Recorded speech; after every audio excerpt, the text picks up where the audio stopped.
So when a marriage comes to an end, there's always one huge question that looms over everything. What do you do with the house?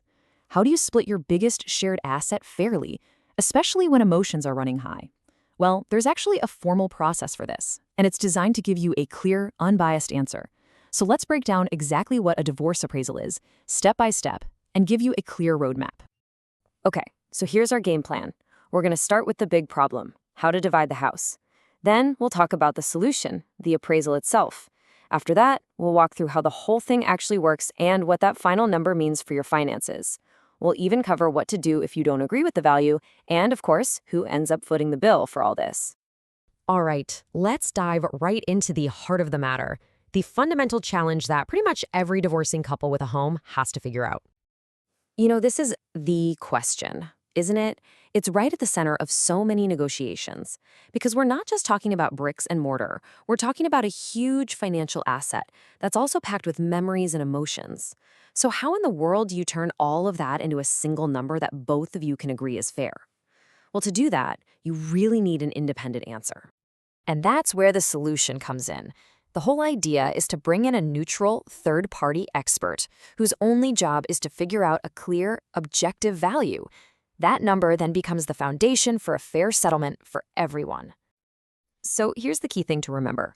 A divorce appraisal is not about what one person thinks the house is worth, and it's definitely not what some online calculator says. It's a formal, legally recognized process done by a licensed professional to determine the fair market value. Basically, what would a normal buyer be willing to pay for it on the open market right now? And that's how you get an unbiased number that everyone can work from. And it's amazing how powerful this one number really is. It becomes the rock-solid starting point for any negotiations you have. It's the hard data that lawyers and judges rely on to make sure things are divided equitably. And as you can see in that last point, if one of you wants to keep the house, that appraisal value is the exact figure you'll use to calculate how much it costs to buy the other person out. It truly is the financial bedrock for this whole part of the process. Okay, so we get why it's so important, but how does it actually happen? What does it look like? Let's pull back the curtain on the process, because it's probably a lot more straightforward than you think. Really, it all boils down to these 3 stages. First, you've got to pick your expert. Ideally, you and your spouse agree on just one appraiser. That usually keeps things simpler and cheaper. Next, that appraiser does their homework. They'll come out, physically inspect the property, and then go analyze what similar homes in your area have sold for recently. And finally, you get the official goods, a detailed, written report that explains exactly how they arrived at the final value. And this report is the key. You can think of it as a powerful tool.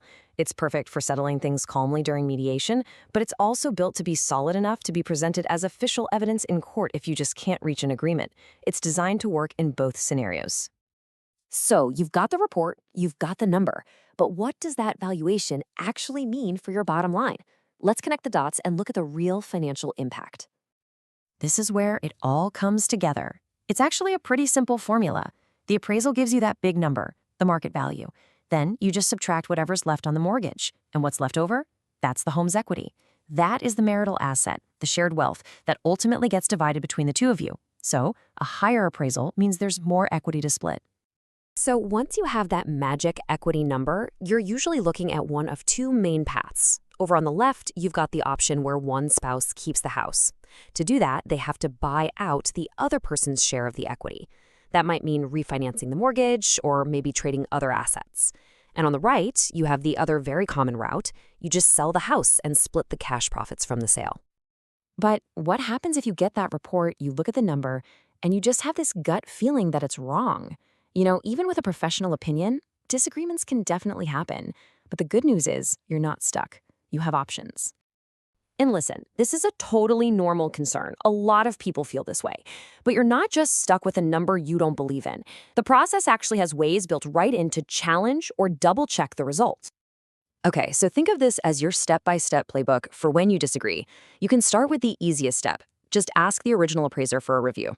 This is especially helpful if you have new info they might have missed, like a recent renovation. If that doesn't work, you can level up and get a second opinion from a completely different appraiser.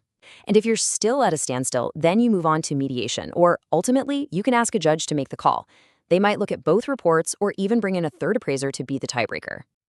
All right, that brings us to the big, practical question on everyone's mind.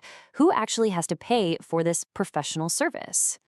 Most of the time, this is considered a shared cost of the divorce. So, it's pretty common to just split it right down the middle, 50-50. But a court can always step in and change that.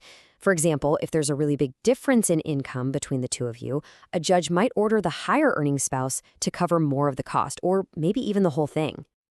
So at the end of the day, that's what a divorce appraisal really does. It gives you that one critical, objective number you need to move forward. It takes all the guesswork and emotion out of the equation and creates a factual baseline. It's really the key that unlocks that next phase of decisions, whether you're going to sell the house, buy the other person out, or trade other assets. The appraisal doesn't make the choice for you, but it's what makes a truly informed and fair choice possible.